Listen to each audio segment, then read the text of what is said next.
ಪಶ್ಚಿಮ ಬಂಗಾಳದ ವಿಧಾನಸಭೆಯ ಚುನಾವಣೆಯ ಮೊದಲ ಹಂತದಲ್ಲಿ ಒಂದು ಐತಿಹಾಸಿಕ ಮತದಾನದ ಪ್ರಕ್ರಿಯೆ ಆಗಿದೆ. ಅಂದ್ರೆ 152 ಕ್ಷೇತ್ರಗಳಿಗೆ ನಡೆದಂತ ಮೊದಲ ಹಂತದ ಚುನಾವಣೆ ಏನಿದೆಯಲ್ಲ, ಇದರಲ್ಲಿ 91.8% ಮತದಾನ ಆಗಿದೆ. ಹೇಗಂತಂದ್ರೆ ಸ್ವತಂತ್ರದ ನಂತರದಲ್ಲಿ ಇದೇ ಮೊದಲ ಬಾರಿಗೆ ಅತಿ ಹೆಚ್ಚಿನ ಸಂಖ್ಯೆಯಲ್ಲಿ ವೋಟ್ ಟರ್ನ್ಔಟ್ಗಳಾಗ್ಬಿಟ್ಟಿದೆ. ಇದು ನಮ್ಮ ಗೆಲುವಿನ ಸಂಕೇತ ಅಂತ ಬಿಜೆಪಿ ಬಹಳ ಖುಷಿಯಲ್ಲಿದ್ರೆ, ಮತ್ತೊಂದು ಕಡೆಯಲ್ಲಿ ನೋಡಿ ಅಮಿತ್ ಶಾ ಅವರು 152 ಕ್ಷೇತ್ರಗಳ ಪೈಕಿ 110 ಕ್ಷೇತ್ರ ನಾವು ಗೆದ್ದೇ ಬಿಡ್ತೀವಿ ಅನ್ನೋ ಒಂದು ಹುಮ್ಮಸ್ನಲ್ಲಿದ್ದಾರೆ. ಮತ್ತೊಂದು ಕಡೆಯಲ್ಲಿ ಸುವೇಂದು ಅಧಿಕಾರಿ ಅವರು 125 ಸ್ಥಾನವನ್ನು ನಾವು ಗೆಲ್ತೀವಿ ಅಂತಿದ್ರೆ, ಅತಿ ಹೆಚ್ಚು ವೋಟಿಂಗ್ ಆಗಿರೋದು ಈಗ ದೀದಿಯವರ ನಿದ್ದೆಯನ್ನ ಕೆಡಿಸುವ ಮಟ್ಟಿಗೆ ಆಗ್ಬಿಟ್ಟಿದೆ. ವಿಚಾರಕ್ಕೆ ಸಂಬಂಧಪಟ್ಟಂತೆ ಅಮಿತ್ ಶಾ ಅವರು ಮಾತನಾಡಿದ್ದಾರೆ, ನೋಡ್ಕೊಂಡ್ ಬರೋಣ. कल देर रात तक हमारे सभी विधानसभा के कार्यकर्ताओं के साथ भारतीय जनता पार्टी बंगाल की टीम ने एक असेसमेंट करा है, जो पोलिंग हुई है ऐसा इसका, और मैं स्पष्ट रूप से आपको बताना चाहता हूं 152 सीटों में से 110 से ज्यादा सीटें भारतीय जनता पार्टी जीतने जा रही है। इसका मतलब है कि दूसरे चुनाव चरण को मिलाकर हम प्रचंड बहुमत के साथ बंगाल में शुद्ध रूप से भारतीय जनता पार्टी की सरकार बनाने वाले हैं। साथियों, जादवपुर यूनिवर्सिटी का नाम दुनिया भर में सम्मान से लिया जाता था। इस कैंपस की नींव ही राष्ट्रवाद पर रखी गई थी, लेकिन आज यहां की स्थिति देखिए। कैंपस के अंदर धमकियां दी जा रही हैं, दीवारों पर देश विरोधी बातें लिखी जा रही है, और छात्र अपनी पढ़ाई के बजाय सड़कों पर प्रदर्शन करने को मजबूर है। हम यहां अराजकता नहीं, एकेडमिक माहौल चाहते हैं। हम यहां धमकियां नहीं, संवाद चाहते हैं। जो सरकार अपने ही राज्य के सबसे बड़े शिक्षण संस्थान को नहीं बचा सकती, वो बंगाल का भविष्य क्या बचाएगी? बंगाल के नौजवानों का भविष्य क्या बचाएगी? ಪಶ್ಚಿಮ ಬಂಗಾಳದ ಈ ಬಾರಿಯ ವಿಧಾನಸಭಾ ಚುನಾವಣೆ ಏನಿದೆಯಲ್ಲ, ಇದು ಸಿಕ್ಕಾಪಟ್ಟೆ ಹೈ ವೋಲ್ಟೇಜ್ ಕ್ಷೇತ್ರಗಳಲ್ಲಿ ಇದು ಒಂದು. ಮೊದಲ ಹಂತದ ಚುನಾವಣೆ ನಡೆದಿದೆ. 152 ಕ್ಷೇತ್ರಗಳಿಗೆ ಮತದಾನ ಪ್ರಕ್ರಿಯೆ ಆಯಿತು. ಬಹುತೇಕ ಶಾಂತಿಯುತ ಆದರೂ ಕೂಡ ಕೆಲವು ಭಾಗದಲ್ಲಿ ಬಾಂಬು, ಹಿಂಸಾಚಾರ, ಬಿಜೆಪಿ ನಾಯಕರನ್ನ ಅಟ್ಟಾಡಿಸ್ಕೊಂಡು ಹೋಗಿರುವಂತ ಘಟನೆಯಲ್ಲೇ ಆಯಿತು. ಬಟ್ ಬಹಳ ಸೂಕ್ಷ್ಮವಾಗಿ ನೋಡಿದ್ರೆ ಅಮಿತ್ ಶಾ ಅವರ ಆದಿಯಾಗಿ ಪ್ರಧಾನಿ ನರೇಂದ್ರ ಮೋದಿ ಅವರು ಇವತ್ತೂ ಕೂಡ ಹೂಗ್ಲಿ ನದಿಯ ತಟದಲ್ಲಿ ಓಡಾಡಿಕೊಂಡು ಮಾತನಾಡಿಕೊಂಡು, ಅಂದ್ರೆ ಚುನಾವಣೆಯ ತಂತ್ರಗಾರಿಕೆಯಲ್ಲೇ ಇದ್ದಾರೆ. ಎರಡನೇ ಹಂತದ ಚುನಾವಣೆ ಇನ್ನೇನು ನಡೆಯುತ್ತೆ 29ನೇ ತಾರೀಕು. ಬಟ್ ಮೊದಲ ಹಂತದ ಚುನಾವಣೆಯಲ್ಲಿ ಒಂದು ದಾಖಲೆ 91% ಅಷ್ಟು ಮತದಾನ ಪ್ರಕ್ರಿಯೆ ಆಗಿದೆಯಲ್ಲ, ಇದು ಹೆಂಗ್ ಬೇಕಾದ್ರೂ ಆಟ ಆಡಬಹುದು. ಬಟ್ ಬಿಜೆಪಿ ಹುಮ್ಮಸ್ಸಲ್ಲಿರೋದೇನು, ಹೆಚ್ಚಿನ ಸಂಖ್ಯೆಯಲ್ಲಿ ಮತದಾನ ಆಗ್ಬಿಟ್ಟಿದೆ. ಈ ಬಾರಿ ಬದಲಾವಣೆ ಆಗುತ್ತೆ, ಯಾಕಂತಂದ್ರೆ ಆಡಳಿತ ವಿರೋಧಿ ಅಲೆ ದೊಡ್ಡ ಮಟ್ಟದಲ್ಲಿಲ್ಲ ಅಂದ್ರೂ ಕೂಡ ಒಂದು ಬದಲಾವಣೆಯ ಗಾಳಿ ಅಂತೂ ಬೀಸ್ತಾ ಇದೆ. ಹಾಗಾಗಿ ಮೋದಿ ಅವರು, ಅಮಿತ್ ಶಾ ಅವರು ಸೇರಿದಂತೆ ಸುವೇಂದು ಅಧಿಕಾರಿ ಎಲ್ಲರೂ ಕೂಡ ಗೆದ್ದೇ ಗೆಲ್ತೀವಿ, 110, 120 ಒಂದಿಷ್ಟು ಹಂತದಲ್ಲಿ ನಾವು ಸ್ಥಾನಗಳನ್ನ ಭರ್ಜರಿಯಾಗಿ ಗೆಲ್ತೀವಿ ಅಂತ. ಬಟ್ ದೀದಿಯವರ ನಿದ್ದೆ ಇದು ಕೆಡಿಸ್ಬಿಟ್ಟಿದೆ. ಯಾಕಂತಂದ್ರೆ ಸ್ವತಂತ್ರ ಭಾರತದ ಇತಿಹಾಸದಲ್ಲೇ ಮೊದಲ ಬಾರಿಗೆ ಇಂಥದ್ದೊಂದು ಆಗಿರೋದು. 91.8%. ಯಾವಾಗ ಮತದಾನ ಪ್ರಕ್ರಿಯೆ ಜಾಸ್ತಿ ಆಗುತ್ತೆ ಆಗ ಒಂದಿಷ್ಟು ಲೆಕ್ಕಾಚಾರ ಶುರುವಾಗುತ್ತೆ. ಒಂದು ಬದಲಾವಣೆ ಆಗ್ಬೋದು, ಟಫ್ ಫೈಟ್ ಕೊಡುತ್ತೆ, ಏನೋ ಒಂದಿಷ್ಟು ಕ್ಷೇತ್ರಗಳೆಲ್ಲ ಬದಲಾವಣೆಗಳಾಗುತ್ತೆ ಅಂತ. ಯಾಕಂತಂದ್ರೆ ಆಡಳಿತ ವಿರೋಧಿ ಅಲೆ ಅತಿ ಹೆಚ್ಚಿರೋದ್ರಿಂದಲೇ ಈ ಬಾರಿ ಹೆಚ್ಚಿನ ಸಂಖ್ಯೆಯಲ್ಲಿ ಮತದಾನಗಳು ನಡೀತಾ. ಇದೊಂದು ರೀತಿ ಚರ್ಚೆ. ಯಾಕಂತಂದ್ರೆ ಮೋದಿ ಅವರು ನಾವು ಮಿಠಾಯಿ ಹಂಚ್ತೀವಿ, ನಾವು ಗೆಲ್ತೀವಿ, ನಾವು ಗೆದ್ದೇ ಗೆಲ್ತೀವಿ ಅನ್ನುವಂಥ ಎಲ್ಲ ನಿರೀಕ್ಷೆಯಲ್ಲಿದ್ದಾರೆ. ಬಟ್ ಯಾವ್ಯಾವ ವರ್ಷ ಏನೇನಾಯ್ತು ಅಂತ ನೋಡೋದಾದ್ರೆ ನೋಡಿ, 2001 ಗಮನಿಸಿದ್ರೆ 75% ಅಷ್ಟೇ ವೋಟ್ ಟರ್ನ್ಔಟ್ಗಳಾಗಿತ್ತು. ಹಳೇದು ಯಾಕೆ 2016 ಚುನಾವಣೆ ನೋಡೋದಾದ್ರೆ 82.66% ಅಷ್ಟಾಗಿತ್ತು. ಈ ಬಾರಿ ಎಷ್ಟು? 91.8% ಅಷ್ಟು. ಇನ್ನು 2021 ಆಗ 81 ಆಗಿತ್ತು. ಆದರೆ ಈ ಬಾರಿ ಕಳೆದ ಬಾರಿಗಿಂತ ಒಂದಿಷ್ಟು ಬದಲಾವಣೆಯಾಗಿರೋದು. ಬದಲಾವಣೆಯನ್ನು ನಿರೀಕ್ಷಿಸುತ್ತಿದ್ದಾರೆ. ಸಾಕಷ್ಟು ದೊಡ್ಡ ಮಟ್ಟದ ಚರ್ಚೆ ಇತ್ತು ಈ ಬಾರಿ ಏನಾಗುತ್ತೆ ಅಂತ. ಅದಕ್ಕೆ ಬಹಳ ಹತ್ತಿರ ಆದಂತೆ ಕಾಣಿಸ್ತಿದೆ. ಮೋದಿಯವರು ರೋಡ್ ಶೋ ಮಾಡಿದ್ರು, ರ್ಯಾಲಿ ಮಾಡಿದ್ರು, ಮುಂಡಕ್ಕೆ ಗಿಂಡಕ್ಕೆ ಎಲ್ಲ ಕೂತ್ಕೊಂಡು ತಿಂದ್ರು, ಬಹಳ ದೊಡ್ಡ ಮಟ್ಟದ ಪೈಪೋಟಿಗಳೆಲ್ಲ ಆಗಿತ್ತು.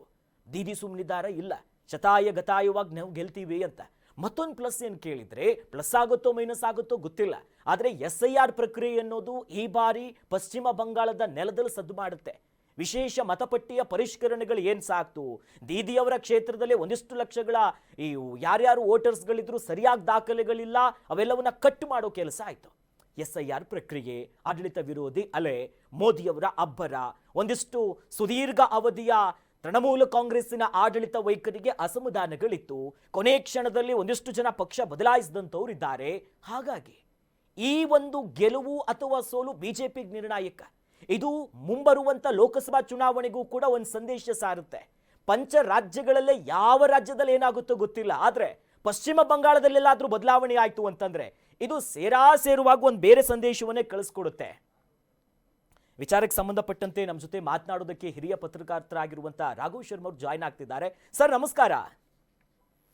ನಮಸ್ಕಾರ ಸರ್, ಪ್ರಮುಖವಾಗಿ ಈ ಬಾರಿ ಪಂಚ ರಾಜ್ಯಗಳಲ್ಲೇ ವೆಸ್ಟ್ ಬೆಂಗಾಲ್ ಅನ್ನೋದು ಬಹಳ ದೊಡ್ಡ ಮಟ್ಟಕ್ಕೆ ಸದ್ದು ಮಾಡ್ತಿದೆ. ಅಂದ್ರೆ ನಿರೀಕ್ಷೆ ಹುಟ್ಟಿಸ್ತಿರೋದೀಗ ಇತಿಹಾಸದಲ್ಲಿ ಅಂತಂದ್ರೆ ಸ್ವತಂತ್ರದ ನಂತರದಲ್ಲಿ ಅತಿ ಹೆಚ್ಚು ವೋಟ್ ಟರ್ನ್ ಔಟ್ ಆಗಿದೆ. ಹೇಗಿದೆ ಸರ್ ಬಿದಿ ಈಗ ಈ ಮೊದಲ ಹಂತದ ಚುನಾವಣೆ ನೋಡಿದ್ರೆ ಏನ್ ಗಮನಿಸಬಹುದು ಅಂತ, ಈ ಬಾರಿ ಬದಲಾವಣೆ ಆಗ್ಬಹುದಾ ಅಂತ? ನೋಡಿ, 92% ಮತದಾನ ದಾಖಲಾಗಿರೋದು ಪಶ್ಚಿಮ ಬಂಗಾಳದ ಇತಿಹಾಸದಲ್ಲಿ ಒಂದು ದಾಖಲೆಯ ವಿಷಯ. ಯಾಕೆಂತ ಹೇಳಿದ್ರೆ ಈ ಹಿಂದೆ ಇಷ್ಟು ದೊಡ್ಡ ಪ್ರಮಾಣದಲ್ಲಿ ವೋಟಿಂಗ್ ಆಗಿರ್ಲಿಲ್ಲ. ಆದ್ರೆ ಅದಕ್ಕೆ ಬೇರೆ ಬೇರೆ ಆಯಾಮಗಳು ಕೂಡ ಮತ್ತೆ ಅದರ ಆಂಗಲ್ ಕೂಡ ಇದೆ. ಅದು ಕೇವಲ ಇದು ಬದಲಾವಣೆಯ ಸೂಚಕವಾ, ಹೊಸ ಸರ್ಕಾರಕ್ಕೆ ಅಥವಾ ಪರಿವರ್ತನೆ ಆಗ್ಬೇಕು ಅಂತೇಳಿ ಪಶ್ಚಿಮ ಬಂಗಾಳದ ಜನರು ಈ ರೀತಿ ಮತದಾನ ಮಾಡಿದ್ದಾರೆ ಅಂತ ನಾವು ಒಂದೇ ಏಟಿಗೆ ಹೇಳಕ್ ಆಗಲ್ಲ. ಯಾಕೆಂತ ಹೇಳಿದ್ರೆ ಪಶ್ಚಿಮ ಬಂಗಾಳದ ಚುನಾವಣೆ ಪೂರ್ವದಲ್ಲಿ ಈಗ ಎಲ್ಲಿ ದೊಡ್ಡ ಪ್ರಮಾಣದಲ್ಲಿ SIR ಎಕ್ಸರ್ಸೈಸ್ ಆಗಿರೋದನ್ನ ನಾವು ನೋಡಿದ್ದೇವೆ. ಸುಮಾರು 94 ಲಕ್ಷ ಮತದಾರರ ಹೆಸರನ್ನ ಡಿಲೀಟ್ ಮಾಡಲಾಗಿದೆ. ಅದರಲ್ಲಿ ಸುಮಾರು ಅನೇಕ ಮಂದಿ ಸತ್ತವರಿದ್ರು, ಒಂದು ಸ್ಥಳದಿಂದ ಬೇರೆ ಕಡೆ ಹೋಗಿ ಅಲ್ಲಿ ಕಾಯಂ ನಿವಾಸಿಗಳಾಗಿರೋದು, ಈಗ ನಕಲಿ ಮತದಾರರಾಗಿರೋದು ಅಂತದನ್ನೆಲ್ಲ ಒಟ್ಟು ಡಿಲೀಟ್ ಮಾಡಿ 94 ಲಕ್ಷ ಇತ್ತು. 27 ಲಕ್ಷ ಜೆನ್ವಿನ್ ವೋಟರ್ಸ್ ಇದ್ದು, ಆದ್ರೆ ಅವರ ಹೆಸರಿನಲ್ಲಿನ ವ್ಯತ್ಯಾಸದಿಂದ ಮತ್ತೆ ದಾಖಲೆಗಳಲ್ಲಿನ ವ್ಯತ್ಯಾಸದಿಂದಾಗಿ ಅದನ್ನು ಅಳಿಸಲಾಯಿತು. ಆಮೇಲೆ ಈಗ ಎಡ್ಜುಡಿಕೇಶನ್ ನಡೀತಾ ಇದೆ. ಅದರಲ್ಲಿ ಫಸ್ಟ್ ಫೇಸ್ ಅಲ್ಲಿ ಬರೀ 139 ವ್ಯಕ್ತಿಗಳಿಗೆ ಮಾತ್ರ 27 ಲಕ್ಷದಲ್ಲಿ ಅವರದ್ದು ಹೆಸರು ಕ್ಲಿಯರ್ ಆಯ್ತು. ಸೊ ಈಗ ಇಷ್ಟು ಡಿಲೀಟ್ ಆಗಿರೋದ್ರಿಂದ ಸಹಜವಾಗಿ ವೋಟರ್ಸ್ ಪಾಪ್ಯುಲೇಷನ್ ಏನಿದೆ ಅದು ಕಡಿಮೆ ಆಗುತ್ತೆ. ಆಗ ಸಹಜವಾಗಿ ನಿಮಗೆ ವೋಟಿಂಗ್ ಪರ್ಸೆಂಟೇಜ್ ಏನಿದೆ ಅದು ಜಾಸ್ತಿ ಆಗಿ ಕಾಣುತ್ತೆ. ಸೊ ಅದೊಂದು ಆಯಾಮ ಅಂತ ಆದ್ರೆ, ಈಗ SIR ಎಕ್ಸರ್ಸೈಸ್ ಪಶ್ಚಿಮ ಬಂಗಾಳಲ್ಲಿ ಆದ ನಂತರ ಅನೇಕ ಮಂದಿಗೆ ಒಂದು ಭಯ ಮೂಡಿದೆ. ಏನಂತ ಹೇಳಿದ್ರೆ, ಈ ಸ್ಪೆಷಲ್ ಎಲೆಕ್ಟ್ರಲ್ ರಿವಿಷನ್ ಏನಿದೆ, ಒಂದು ವೇಳೆ ನಾವು ಈ ಚುನಾವಣೆಯಲ್ಲಿ ಮತದಾನ ಮಾಡದೇ ಇದ್ರೆ ನಮ್ಮ ವೋಟರ್ ID ಅಥವಾ ಸರ್ಕಾರಿ ದಾಖಲೆಗಳೇನಿರ್ಬೋದು ಅಥವಾ ಮುಂದೆ ಚುನಾವಣೆಯಲ್ಲಿ ನಮಗೆ ವೋಟಿಂಗ್ ಮಾಡ್ಲಿಕ್ಕೆ ಅವಕಾಶ ಇಲ್ಲ, ಅದ ಹೆಸರನ್ನ ರದ್ದು ಮಾಡಬಹುದು ಅನ್ನೋ ಒಂದು ಭಯ ಮೂಡಿದೆ ಅನೇಕರಲ್ಲಿ. ಈ ಭಯ ಹೇಗೆ ಈ ಪಶ್ಚಿಮ ಬಂಗಾಳದಲ್ಲಿ ಇಷ್ಟು ದೊಡ್ಡ ಪ್ರಮಾಣದಲ್ಲಿ ಹಬ್ಬಿತ್ತು ಅದೊಂದು ಖಚಿತ ಸಿಗ್ತಲ್ಲ. ಆದ್ರೆ ಜನರ ಮಧ್ಯದಲ್ಲಿ ಚರ್ಚೆ, ಅದು ವಾಸ್ತವದಲ್ಲಿ ನಿಜ ಅಲ್ಲ. ಯಾರ ವೋಟಿಂಗ್ ಮಾಡದಿದ್ರೆ ಯಾರ ಹೆಸರೇನು ಡಿಲೀಟ್ ಆಗೋದಿಲ್ಲ. ಆದ್ರೆ ಜನರಲ್ಲಿ ಆ ಭಯ ಮೂಡಿರೋದ್ರಿಂದ ದೊಡ್ಡ ಪ್ರಮಾಣದಲ್ಲಿ ಜನ ಬಂದು ಈ ಸರಿ ವೋಟಿಂಗ್ ಮಾಡಿದ್ದಾರೆ. ಬೇರೆ ಬೇರೆ ಪಶ್ಚಿಮ ಬಂಗಾಳದ ಯುವ ವರ್ಗ ಬೇರೆ ಬೇರೆ ರಾಜ್ಯಗಳಲ್ಲಿ, ಹೈದರಾಬಾದ್, ನಿಮ್ಮ ಬೆಂಗಳೂರು, ಹಾಗೆ ತಮಿಳುನಾಡಿನ ಚೆನ್ನೈ, ಬೇರೆ ಬೇರೆ ನಗರಗಳಲ್ಲಿ ಕೆಲಸ ಮಾಡ್ತಾ ಇದ್ದಾರೆ. ಗುತ್ತಿ ಕಾರ್ಮಿಕರಾಗಿದ್ದಾರೆ, ಕಟ್ಟಡದಲ್ಲಿ ಕೆಲಸ ಮಾಡಿರ್ಬೋದು. ಸೊ ಈ ರೀತಿಯಾಗಿ ಕೆಲಸ ಮಾಡ್ತಾ ಇದ್ದಾರೆ. 15 ರಿಂದ 20 ಸಾವಿರ ಸಂಬಳವನ್ನ ಪಡಿತಾ ಇದ್ದಾರೆ. ಅವರೆಲ್ಲರೂ ಕೂಡ 5,000 6,000 ಖರ್ಚು ಮಾಡ್ಕೊಂಡು ಬಂದು ಕನ್ಫರ್ಮ್ ಟಿಕೆಟ್ ಸಿಗದಿದ್ರು ಹೇಗೋ ಕಷ್ಟಪಟ್ಕೊಂಡು ಬಂದು ಬಂಗಾಳದ ತಮ್ಮ ಗ್ರಾಮಗಳಿಗೆ ಹೋಗಿ ಮತದಾನ ಮಾಡುವಂತ ದೃಶ್ಯವನ್ನ ನಾವು ನೋಡಿದ್ದೇವೆ. ಈಗ ಎರಡನೇ ಹಂತದಲ್ಲೂ ಕೂಡ ಅನೇಕ ಮಂದಿ ಇದೇ ರೀತಿಯಾಗಿ ಬಂದು ಮತದಾನ ಮಾಡ್ತಾ ಇದ್ದಾರೆ. ಅಂದ್ರೆ ಅವರು ಸ್ಪೆಷಲಿ ಮುಖ್ಯವಾಗಿ ಹೇಳುದು, ನಮ್ಮ ವೋಟರ್ ಕಾರ್ಡ್ ಏನಿದೆ ಅದು ಸೇಫ್ ಆಗಿರ್ಬೇಕು, ಹಾಗಾಗಿ ನಾವು ಬಂದು ವೋಟ್ ಮಾಡ್ತಾ ಇದ್ದೇವೆ ಅಂತ ಹೇಳಿ. ಆದ್ರೆ ಕೆಲವರು ವೋಟ್ ಮಾಡಬೇಕು ಅನ್ನೋ ಸದುದ್ದೇಶದಿಂದ ಕೂಡ ಬಂದು ವೋಟ್ ಮಾಡ್ತಾ ಇದ್ದಾರೆ. ಸೊ ಈ ಒಂದು ಆಯಾಮ. ಇನ್ನೊಂದೇನಂತ ಹೇಳಿದ್ರೆ, ಈ ಸರಿ ಪರಿವರ್ತನೆ ಆಗ್ಬೇಕು ಅನ್ನೋಂತ ಹೇಳುವ ಮತದಾರ ಪ್ರಮಾಣ ಜಾಸ್ತಿ ಆಗಿದೆ. 2021 ಚುನಾವಣೆಯಲ್ಲಿ ಬಿಜೆಪಿ 77 ಸೀಟ್ಗಳನ್ನ ಗೆದ್ಕೊಂಡಿತ್ತು. 2016 ಚುನಾವಣೆಯಲ್ಲಿ 2 ಸೀಟ್ಗಳಿದ್ದ ಬಿಜೆಪಿ 3 ಸೀಟ್ಗಳ ಸ್ಥಾನವನ್ನು ಹೊಂದಿದ್ದ ಬಿಜೆಪಿ 77ಕ್ಕೆ ಏರಿತು. ಈ 77ರ ಸಂಖ್ಯೆ ಈ ಬಾರಿ ಜಾಸ್ತಿ ಆಗುವಂತ ಎಲ್ಲ ಲಕ್ಷಣಗಳು ಕಾಣ್ತಾ ಇದೆ. ಆದ್ರೆ ಅಧಿಕಾರದ ದಡಕ್ಕೆ ಜನರು ಕೊಂಡೊಯ್ತಾರ ಬಿಜೆಪಿಯನ್ನು ಇಲ್ವಾ, ಕೊಂಡೊಯ್ದಿಲ್ಲ ಅನ್ನೋದನ್ನ ನಾವು ಕಾದ್ ನೋಡ್ಬೇಕಷ್ಟೇ. ಆದ್ರೆ TMCಗೆ ಪರಿವರ್ತನೆ ಆಗ್ಬೇಕು, ಹೊಸ ಸರ್ಕಾರ ಬರ್ಬೇಕು, 15 ವರ್ಷಗಳ ಆಡಳಿತವನ್ನ ನೋಡಿದ್ದೇವೆ. ಬೇರೆ ರಾಜ್ಯಗಳಂತೆ ನಮ್ಮ ಪಶ್ಚಿಮ ಬಂಗಾಳ ಕೂಡ ಆಗ್ಬೇಕು ಅನ್ನೋ ಒಂದು ಚರ್ಚೆ ಜನಮಾನಸದಲ್ಲಿ ಇರೋದ್ರಿಂದ ಪರಿವರ್ತನೆಗೆ ಮತ ಹಾಕ್ಬೇಕು ಅಂತ ಡಿಸೈಡ್ ಮಾಡಿ ಒಂದಿಷ್ಟು ಜನ ವೋಟ್ ಹಾಕ್ಲಿಕ್ಕೆ ಬಂದಿರ್ಬೋದು. ಇನ್ನೊಂದು ಆಯಾಮ ಏನು ಅಂತ ಹೇಳಿದ್ರೆ ಪಶ್ಚಿಮ ಬಂಗಾಳ ಕಂಡು ಕೇಳರಿಯದಂತೆ ಈ ಬಾರಿ ಇಲ್ಲಿ ಸೇನೆಯನ್ನ ನಿಯೋಜಿಸಲಾಗಿದೆ. 2 ಲಕ್ಷಕ್ಕೂ ಹೆಚ್ಚು ಸೇನಾನಿಗಳು ಸಿಆರ್ಪಿಎಫ್ ಯೋಧರು ಪಶ್ಚಿಮ ಬಂಗಾಳದ ಚುನಾವಣೆಯ ವಿವಿಧ ವಿಧಾನಸಭಾ ಕ್ಷೇತ್ರಗಳಲ್ಲಿ ಮೊದಲ ಹಂತದಲ್ಲಿ ಗಮನಿಸಿದ ಹಿಂಸಾಚಾರಗಳಿಗೆ ಸಾಕ್ಷಿ ಆಗಿತ್ತು. ಜೊತೆಯಲ್ಲಿ ಟಿಕೆಟ್ ಹಂಚಿಕೆ ವಿಚಾರದಲ್ಲೂ ಕೂಡ ಅತ್ಯಾಚಾರದ ಪ್ರಕರಣದಲ್ಲಿ ಇದ್ದಂತವ್ರಿಗೆಲ್ಲ ಇವರು ಕೈ ಹಿಡಿದು ಬಿಟ್ಟಿದ್ದಾರೆ. ಇದೇ ಎಲ್ಲೋ ಒಂದು ಕಡೆ ಎಫೆಕ್ಟ್ ಆಗಬಹುದಾ ಅಂತ ಜನ ಹೆಂಗ್ ನೋಡ್ತಾರೆ, ನಾಡಿ ಮಿಡಿತ ಹೆಂಗಿದೆ ಅಂತ?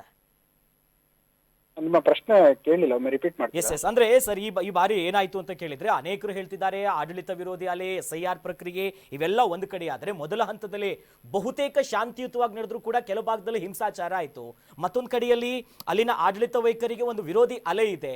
ಇನ್ನು ಮುಂದುವರೆದಂತೆ ಅತ್ಯಾಚಾರ ಪ್ರಕರಣದಲ್ಲಿ ಇದ್ದಂಥವ್ರಿಗೆಲ್ಲ ಇವರು ಈ ಬಾರಿ ಟಿಕೆಟ್ ಕೊಡ್ತಾರೆ, ಕೈ ಹಿಡಿತಾರೆ. ಇದನ್ನ ಅಲ್ಲಿನ ಜನ ಹೆಂಗ್ ನೋಡ್ತಾರೆ? ಗ್ರೌಂಡ್ ರಿಯಾಲಿಟಿನ ಎಕ್ಸ್ಪ್ಲೇನ್ ಮಾಡೋದಾದ್ರೆ ನೋಡಿ, ಅತ್ಯಾಚಾರ ಪ್ರಕರಣ, ಭ್ರಷ್ಟಾಚಾರ ಅಂತ ಹೇಳುದು, ಅತ್ಯಾಚಾರ ಪ್ರಕರಣದಲ್ಲಿ ಆರೋಪಿ ಆಗಿರುವುದು, ಭ್ರಷ್ಟಾಚಾರದ ಆರೋಪಿ, ಇದೆಲ್ಲ ಈಗ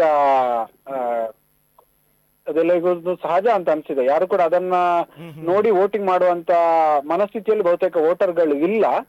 ಪಾಪ್ಯುಲಾರಿಟಿ ಮಾಡಿರುವ ಕೆಲಸಗಳನ್ನ ನೋಡಿ ಜನ ವೋಟ್ ಮಾಡ್ತಾರೆ. ಹಾಗಂತ ಹೇಳಿ ಅತ್ಯಾಚಾರ ಪ್ರಕರಣ ಅಂತ ಹೇಳಿದ್ರೆ ಇಲ್ಲಿ ಆರ್ಜಿಕರ್ ಹಾಸ್ಪಿಟಲ್ ನಲ್ಲಿ 2020 ಒಂದು ಭೀಕರ ಅತ್ಯಾಚಾರ ಪ್ರಕರಣ, ಹತ್ಯೆ ಪ್ರಕರಣ ನಡೆದಿತ್ತು.